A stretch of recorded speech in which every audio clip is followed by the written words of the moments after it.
For some 700,000 undocumented immigrants brought to this country as children, this coming Monday was the day they feared. It was the day President Trump set for the Deferred Action for Childhood Arrivals program, or DACA, to expire. But this week, the Supreme Court decided not to step in after a lower court ruled the Trump administration wrongly moved to end DACA.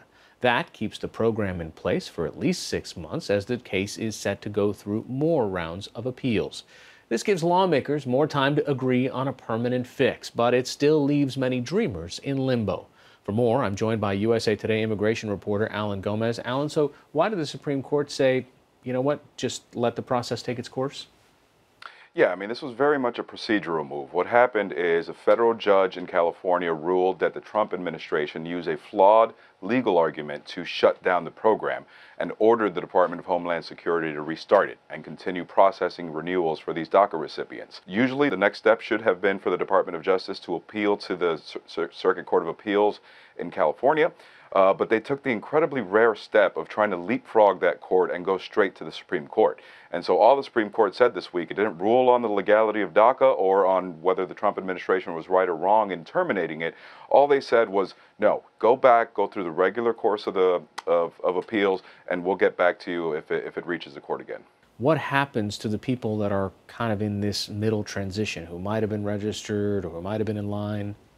For the vast majority of DACA recipients, this is a huge reprieve. By the time it goes through the Ninth Circuit Court of Appeals and it eventually gets back to the Supreme Court, we're talking 6 months, maybe a year. So their protections remain in place for quite a while. But there is a group of DACA recipients, could be as little as 10,000, probably more, that they've filed for their renewals. But because the program was stopped and then restarted, there's now this huge backlog in Washington to process those renewals. So technically, a lot of them are losing their deportation protections. They're in line, they're waiting to get their renewals processed, but it's not clear if that's going to matter to the ICE agent who pulls them over or who encounters them, and whether they will be arrested and face deportation. All right, what's the likelihood that Congress uses this 6 months wisely and tries to come up with a permanent fix? There seemed to have been some momentum, but it has slowed. Yeah, they're moving on. They're going to pretty much push it off for a while because of the timing of it, because it might take a year for this. That means it's off their congressional calendar for now. It means it's probably off the table as a major election issue coming into November. And so for them, it's a lot easier to say, okay, we'll get to it later. During this time, the ICE raids have not stopped. In fact, this week there was one in Northern California. I think the number was 232 people that were rounded up in this. And there was kind of an interesting circumstance. The mayor of Oakland there seemed to have given a warning to her larger community. Yeah, we've heard community activists raise the red flag when ICE agents are going through a neighborhood.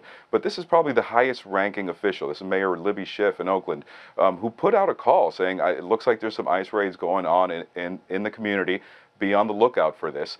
ICE responded incredibly angrily over this, saying you're pretty much tipping off the people that we're going after. You're putting our ICE agents at risk by doing this.